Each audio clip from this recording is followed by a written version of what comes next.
അപ്പോൾ നമ്മൾ ഇന്നത്തെ പരിപാടി ഒരു കുക്കിംഗ് വീഡിയോ ആണ്. അപ്പോൾ നിങ്ങൾ കാണുന്ന പോലെ നമ്മളിന്നൊരു ഞണ്ട് മസാല അധികമൊന്നും ഉപയോഗിക്കാതെ കൂടുതലായിട്ട് ഉപയോഗിക്കാതെ എങ്ങനെ ഉണ്ടാക്കാമെന്നുള്ള പരിപാടിയാണ്.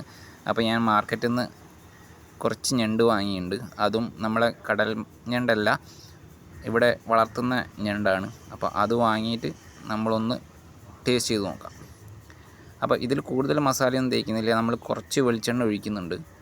അതിനുശേഷം കുറച്ച് ഉപ്പും കുറച്ച് കുരുമുളകും, കൂടുതലൊന്നുമില്ല, അത്യാവശ്യത്തിന് മാത്രം. നമ്മൾ ഉപയോഗിക്കുന്നത് 3 ഞണ്ടാണ്. അത് നല്ലപോലെ വൃത്തിയാക്കി ക്ലീനാക്കി കട്ട് ചെയ്തതിന് ശേഷമാണ് ഉപയോഗിക്കുന്നത്. നമുക്ക് ഡയറക്റ്റ് ഉപയോഗിക്കാം, പക്ഷേ നമ്മൾ ഈ വളർത്ത് ഞണ്ടായതുകൊണ്ട് കൂടുതലും ചളി കാര്യങ്ങളൊക്കെ ഉണ്ടാവുമെന്ന് പേടിച്ചിട്ടാണ് അങ്ങനെ ചെയ്യാത്തത്.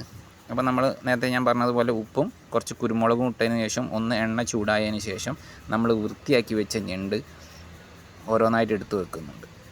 അപ്പം ഒരു ഞണ്ട് മാത്രമേ ഉള്ളൂ എനിക്ക് വലുതായിട്ട് നല്ല വൃത്തിയിൽ കിട്ടിയിട്ടുള്ളൂ. ബാക്കിയൊക്കെ 2-3 പീസായിട്ടാണ് കിട്ടിയത്. അപ്പോൾ അതൊന്ന് പാകമായതിന് ശേഷം നമുക്ക് ബാക്കി പരിപാടികൾ നോക്കാം. അപ്പം ഞണ്ട് പ്രത്യേകിച്ച് നമ്മൾ കായൽ ഞണ്ടായതുകൊണ്ട് നമ്മൾ നല്ലതുപോലെ ക്ലീൻ ചെയ്തെടുക്കണം. അഴുക്കും കാര്യങ്ങളും ഒക്കെ നല്ലതുപോലെ ഉരച്ച് കഴുകിയെടുക്കേണ്ടതാണ്. അപ്പോൾ ഇന്നത്തെ ടേസ്റ്റിൽ ഞാൻ ഉദ്ദേശിക്കുന്നത് എന്താണെന്ന് വെച്ചിട്ടുണ്ടെങ്കിൽ നമുക്ക് ആ ഒരു ഞണ്ടിന് കൂടുതൽ മസാല ഇട്ട് നശിപ്പിക്കാതെ അതിൻ്റെ ഒരു ടേസ്റ്റ് തന്നെ കിട്ടാൻ വേണ്ടിയിട്ടാണ്. എന്നാൽ പിന്നെ പച്ച ആ ഒരു ടേസ്റ്റ് വരാനും പാടില്ല. അതുകൊണ്ടാണ് നമ്മൾ കുറച്ച് കുരുമുളകും ഉപ്പൊക്കെ ഇടുന്നത്. അതും നമ്മൾ അധികം മുറിക്കാതെ തന്നെ അതിൻ്റെ മുകളിൽ ജസ്റ്റ് ഒന്ന് സ്പ്രെഡ് ചെയ്യുകയാണ് ചെയ്യുന്നത്. അതിന് ശേഷം ഞാൻ കുറച്ച് ഓർഗാനോ കൂടി അതിൻ്റെ മുകളിൽ വിതറുന്നുണ്ട്. അപ്പോൾ ഓർഗാനോ എന്തിനാണെന്ന് വെച്ചാൽ ഒരു പ്രത്യേക ഒരു ഫ്ലേവർ, ഒരു സ്മെല്ലും കാര്യങ്ങളും കിട്ടാൻ വേണ്ടിയിട്ടാണ്. നമുക്ക് ഈ കായൽ ഞണ്ടായതുകൊണ്ട് ഒരു സ്മെല്ല് എന്തെങ്കിലും വരുമെന്നൊരു ഡൗട്ട് ഇരുന്നിട്ടാണ് നമ്മളത് ഇടുന്നത്. അപ്പോൾ നേരത്തെ നമ്മൾ കുരുമുളകും ഇട്ടിട്ടുണ്ട്, ഉപ്പും ഇട്ടിട്ടുണ്ട്.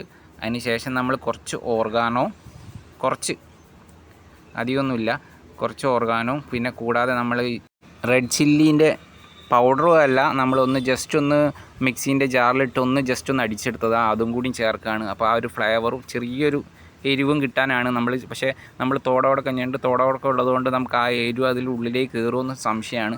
എന്നാലും നമുക്ക് നോക്കാം. അപ്പോൾ ഒന്ന് ഇളക്കിയതിന് ശേഷം കുറച്ച് വെള്ളം കൂടി നമ്മൾ ഒഴിക്കുക. കാരണം എണ്ണ മാത്രമല്ല നമ്മൾ ഒഴിച്ചുള്ളൂ. കുറച്ച് ആവിയിൽ വേവേണ്ടതുകൊണ്ട് കുറച്ചൊക്കെ വെള്ളം ഒഴിച്ച് നമ്മളൊന്ന് മൂടി വെക്കുകയാണ്.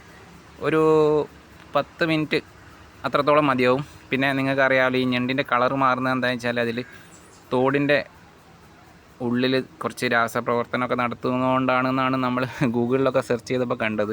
അപ്പം എന്തായാലും ഇതൊരു എളുപ്പം പരിപാടിയാണ്. കാരണം ഞണ്ട് വെന്ത് കഴിഞ്ഞ് കഴിഞ്ഞാൽ അതിൻ്റെ കളറ് മാറിയിരിക്കും. അപ്പോൾ നമുക്കത് വെന്ത് കഴിഞ്ഞെന്ന് പെട്ടെന്ന് മനസ്സിലാക്കാൻ അതാണ് എളുപ്പം. അപ്പം ഇവിടെ ഒന്ന് ഉഷാറായിട്ടുണ്ട്. അപ്പോൾ കുറച്ചും കൂടിയും വെള്ളമുണ്ട്. അപ്പം ഞാൻ ജസ്റ്റ് ഒന്ന് തിരിച്ചു മറിച്ച് ഇട്ടിട്ട് ഒന്നും കൂടി ഒന്ന് വേവിക്കുന്നുണ്ട്. കാരണം അഥവാ ഒരു സംശയം ഉണ്ടെങ്കിലോ എന്ന് വിചാരിച്ചിട്ടാണ്. പിന്നെ അതുമല്ല, നമ്മളെ ഈ വെള്ളത്തിലാണ് നമ്മളെ കുരുമുളകും ഉപ്പിൻ്റെയും കുറച്ച് ഓർഗാനോ, ചില്ലി ഫ്ലസ്കിൻ്റെയും ആ ടേസ്റ്റ് വരുന്നത്. അപ്പോൾ അതൊന്ന് സക്ക് ചെയ്യാൻ വേണ്ടിയിട്ട് കൂടിയാണ് വരുന്നത്.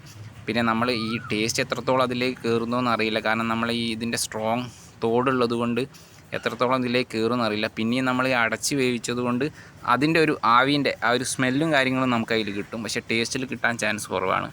അപ്പം നമ്മളെ ഐറ്റംസ് ഇവിടെ റെഡി ആയിട്ടുണ്ട്. സംഗതി നല്ല ഡാർക്ക് കളറായിട്ട്, റെഡ് കളറൊക്കെ ആയിട്ട് ഉഷാറായിട്ടുണ്ട്. അപ്പോൾ നമുക്കിതൊന്ന് ടേസ്റ്റ് ചെയ്ത് നോക്കാം.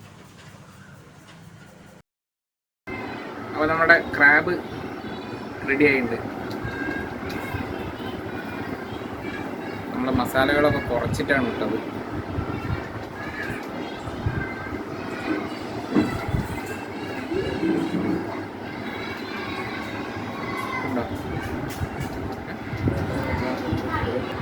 അത് നമ്മളിതൊന്ന് ടേസ്റ്റ് ചെയ്ത് നോക്കുകയാണ്.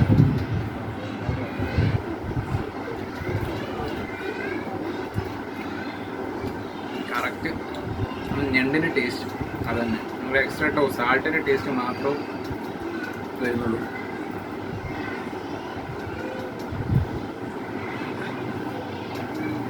കാലൊക്കെ നമുക്ക് ടേസ്റ്റ് ചെയ്യാൻ കുറച്ച് മെനക്കെട്ട് തന്നെ വേണം. ക്യാമറ ഓഫ് ചെയ്തതിനു ശേഷം നമ്മൾ കഴിക്കാം. മെയിൻ ഇറച്ചി ഇവിടെയാണ്.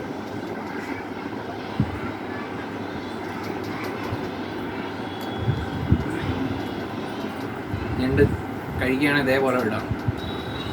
മസാല കുറച്ച് സംഗതി അടിപൊളിയാണ്.